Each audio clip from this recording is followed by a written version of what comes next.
పిల్లల మీద నేను నా కన్సర్న్ అంతా ఆడవాళ్ళు పిల్లల మీద అండి. ఇప్పుడు వీడు బెట్టింగ్ ఆడతాడు, వాడు తెలియక ఆడా తెలిసి ఆడా అత్యాశకు ఆడా అనేది కాసేపు పక్కన పెడితే ఇమ్మీడియట్గా ఆ కుటుంబం మీద పడేది ఏంటి? ఫైనాన్షియల్ స్ట్రెస్, అప్పు. ఇది తట్టుకోలేక వాడు చస్తే ఆ కుటుంబాన్ని ఎవరు మొయ్యాలి? ఆ భారాన్ని ఎవరు మొయ్యాలి?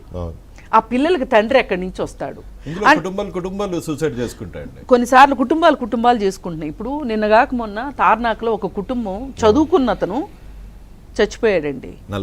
అతని వెనక ఒక లెక్చరరు అతను ఉద్యోగం కూడా మానేసి అందిన దగ్గర అప్పులు చేసి ఆ డబ్బులు ఏం చేస్తాడు చెప్పండి? ఒక లెక్చరర్ ఏం చేస్తాడు చెప్పండి? ఇట్లాంటి వాటిలోనే పెడతాడు, బెట్టింగ్ యాప్ లోనే పెడతాడు. ఎందుకంటే ప్యాక్ ఆడతాడా, లేకపోతే ఇంకోటి చేస్తాడా, లేకపోతే నేను గెలవాలనుకున్న టీం మీద బెట్టింగ్ పెడితే ఆడు ఓడిపోతే నా డబ్బులు పోయినాయి, అది వేరే విషయం. నా ఆలోచన ఏంటి అంటే ఇంటికి జరిగే నష్టం ఏంటి, ఇంట్లో వాళ్ళకి జరిగే నష్టం ఏంటి అనేది.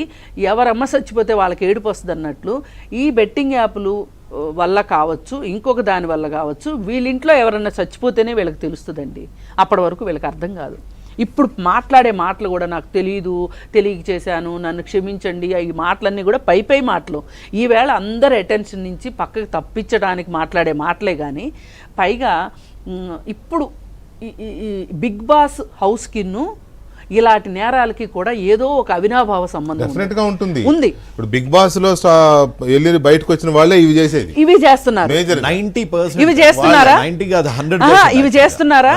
ఇప్పుడు వీళ్ళని రక్షించటానికి ఒక బిగ్ బాస్ నుంచి బయటకు వచ్చిన కంటెస్టెంట్ నడుం కట్టుకుని పాపం విష్ణుప్రియకి FIR అంటే కూడా తెలియదంట.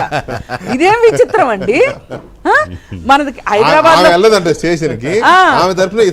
ఆమెకు భయం అంట, పాపం ఆవిడకి FIR అంటే తెలియదు. వీళ్ళు హైదరాబాద్ లో ఉన్న పబ్బులన్నీ ఎన్నున్నాయో తెలుసు, ఎలాంటి మేకప్ వేసుకోవాలో తెలుసు, ఎలాంటి బట్టలు వేసుకోవాలో తెలుసు, ఎవరి దగ్గరికి కాంట్రాక్ట్ తీసుకొని డబ్బులు డ్రగ్స్ అన్ని ఎక్కడికి వెళ్తున్నాయి సార్. వచ్చిన వాళ్ళకి ఈ డ్రగ్ టెస్ట్ కూడా చేస్తే పనులు అయితే మరి ఈ ముసలి కన్నీర్లు కార్చడము, వాళ్ళని కాపాడాలి అనే ఒక ఆయన కంకణం కట్టుకున్నట్టుగా అనిపిస్తుంది. ఇట్లాంటి వాళ్ళ మీద కూడా కేసులు పెట్టాలండి నా ఉద్దేశంలో. ఎందుకంటే అసలు ఇప్పుడు వీళ్ళు వచ్చి మాట్లాడుతున్నారు అంటే ఎంతో కొంత వీళ్ళకి కూడా ఇన్ఫ్లుయెన్స్ ఉందిగా. అక్కడికి వచ్చిన అతని మీద అతను చాలా ఇన్ఫ్లుయెన్సర్ సోషల్ మీడియాలో ఇన్ఫ్లుయెన్స్ చేస్తాడు కదా, ఆర్జే కదా, చాలా ఇన్ఫ్లుయెన్స్ చేస్తాడు కదా. ఇప్పుడు ఏమవుతుందంటేనండి పబ్లిక్ థింకింగ్ డివైడ్ అవుతుంది. ఈ డివైడ్ అవ్వకూడదు ఎప్పుడైనా సరే. ఇది చెడు అంటే చెడేనండి, ఎవరు చేసినా సరే. అది ప్రకాష్ రాజ్ అంటే నాకు అమితమైన ఇష్టం ఉండొచ్చు, ఆయన ఐడియాలజీ చాలా గొప్పదని నేను నమ్మొచ్చు, కానీ ఇప్పుడు చేశాడు కాబట్టి నా దృష్టిలో ప్రకాష్ రాజ్ని పక్కన పెట్టవలసిందే, డిలీట్ అంతే. అంటే మనం ఇంత కట్ త్రోట్ గా ఉంటేనే నిజమే మనిషి